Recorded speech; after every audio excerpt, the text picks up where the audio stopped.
জয় গুরু। পরম প্রেমময় পরম দয়ালের চরণে সর্বপ্রথম শত সহস্র কোটি আভূমি প্রণাম জানাই এবং আপনাদের প্রতি প্রত্যেককে আন্তরিক জয়গুরু জানাই। আজকের আমার আলোচনার বিষয় হলো শ্রী শ্রী ঠাকুরের প্রেমের প্রকাশ। শ্রী শ্রী রামকৃষ্ণদেব বলে গিয়েছিলেন, এবার ভক্তি দিয়ে গেলাম, আবার যখন আসব জ্ঞান দিয়ে যাব। মহাপুরুষ শঙ্করদেব বলেছিলেন, তিনি চলে যাবার পর অনুমান ৩০০ বৎসর পরে যিনি আসছেন তিনি নিত্য শুদ্ধ বুদ্ধ হবেন। এবার তিনি যুদ্ধ করবেন না, তার বাক্য বা শব্দ দ্বারাই মানুষের পাষণ্ডত্ব দূর হবে।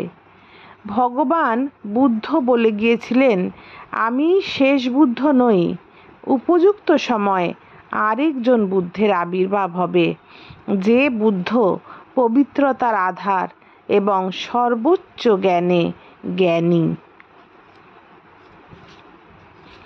রামকৃষ্ণদেবের দেহরক্ষার আগে একদিন তিনি বলেছিলেন, আজ আমি কল্পতরু হয়েছি, যা চাইবি তাই পাবি।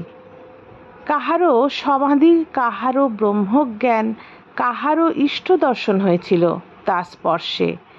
এবার পুরুষোত্তম শ্রী শ্রী ঠাকুর অনুকূলচন্দ্র কল্পতরু হয়েই অবতীর্ণ। যিনি কল্পতরু হয়ে লক্ষ লক্ষ মানুষের জীবনকে ইষ্টমুখী করে দেবত্বে বিকশিত হওয়ার সুকৌশল দান করেছেন, যে করুণানিধির আকর্ষণে মানুষের চরিত্রে কর্মে একটা আমূল পরিবর্তনের মধ্য দিয়ে বলিষ্ঠতা লাভ করেছে, সুপ্ত জীবন জেগে উঠেছে, যাকে ঘিরে ফুটে উঠেছে যৌবনের উপবন, বার্ধক্যের বারাণসী।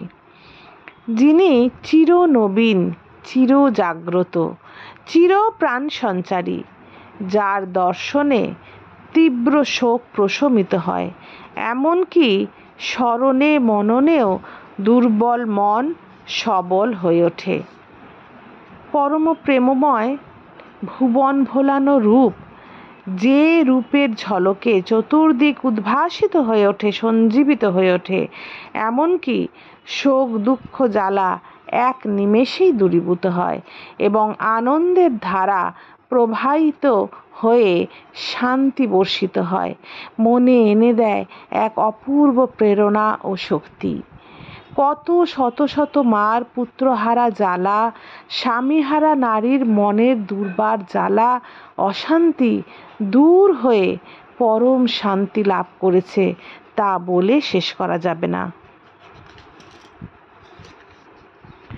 শ্রী শ্রী ঠাকুরের পদতলে একবার বার্মা থেকে আগত শ্রদ্ধেয় যোগেশ চক্রবর্তী, যা তার একমাত্র পুত্র 11 বছর বয়সে হঠাৎ জলে পড়ে মারা যায়।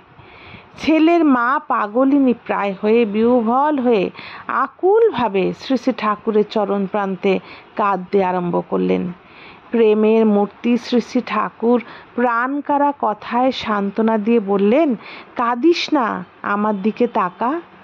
শ্রী শ্রী ঠাকুরের প্রেমময় মুখখানা দেখা মাত্র ঠাকুরকে বাবা বাবা বলে জড়ায় ধরলেন, যেন ছেলেকেই তার ভিতর দেখতে পেলেন। ভেতরের জ্বালা যন্ত্রণা এক নিমেষে দূর হয়ে গেল। যতদিন বেঁচে ছিলেন ঠাকুরের সেবা করে পরম শান্তিতে জীবন কাটিয়ে দিলেন।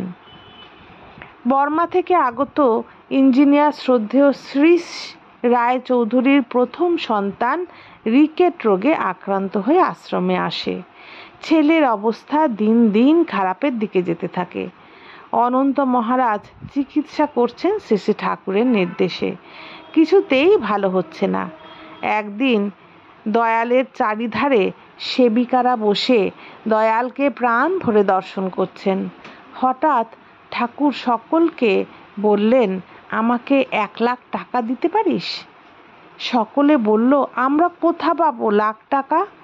তারপর শ্রীজদার স্ত্রী তরুমাকে বললেন, তুই ইচ্ছা করলে পারিস। তরুমা বলল, আমি কোথা হতে এত টাকা দিব? পরের দিন তরুমার ছেলেটি মারা যায়। তরুমা কাঁদতে কাঁদতে ঠাকুরের কাছে এসে ভেঙে পড়লেন। শ্রী শ্রী ঠাকুর তাকে সান্ত্বনা দিয়ে বললেন, কাঁদিস না, দেখ দেখ আমার দিকে তাকা। তরুমা তাকানো মাত্র শ্রী শ্রী ঠাকুরের পা জড়ায় ধরলেন এবং পরম শান্তি লাভ করলেন। তারপর থেকে সারা জীবন ঠাকুরের সেবা করে তার জীবন ধন্য করেছেন। আজ এতখানিই থাক। জয় গুরু। সবাই ভালো থাকবেন, আনন্দে থাকবেন, সুস্থ থাকবেন। বন্দে পুরুষোত্তম।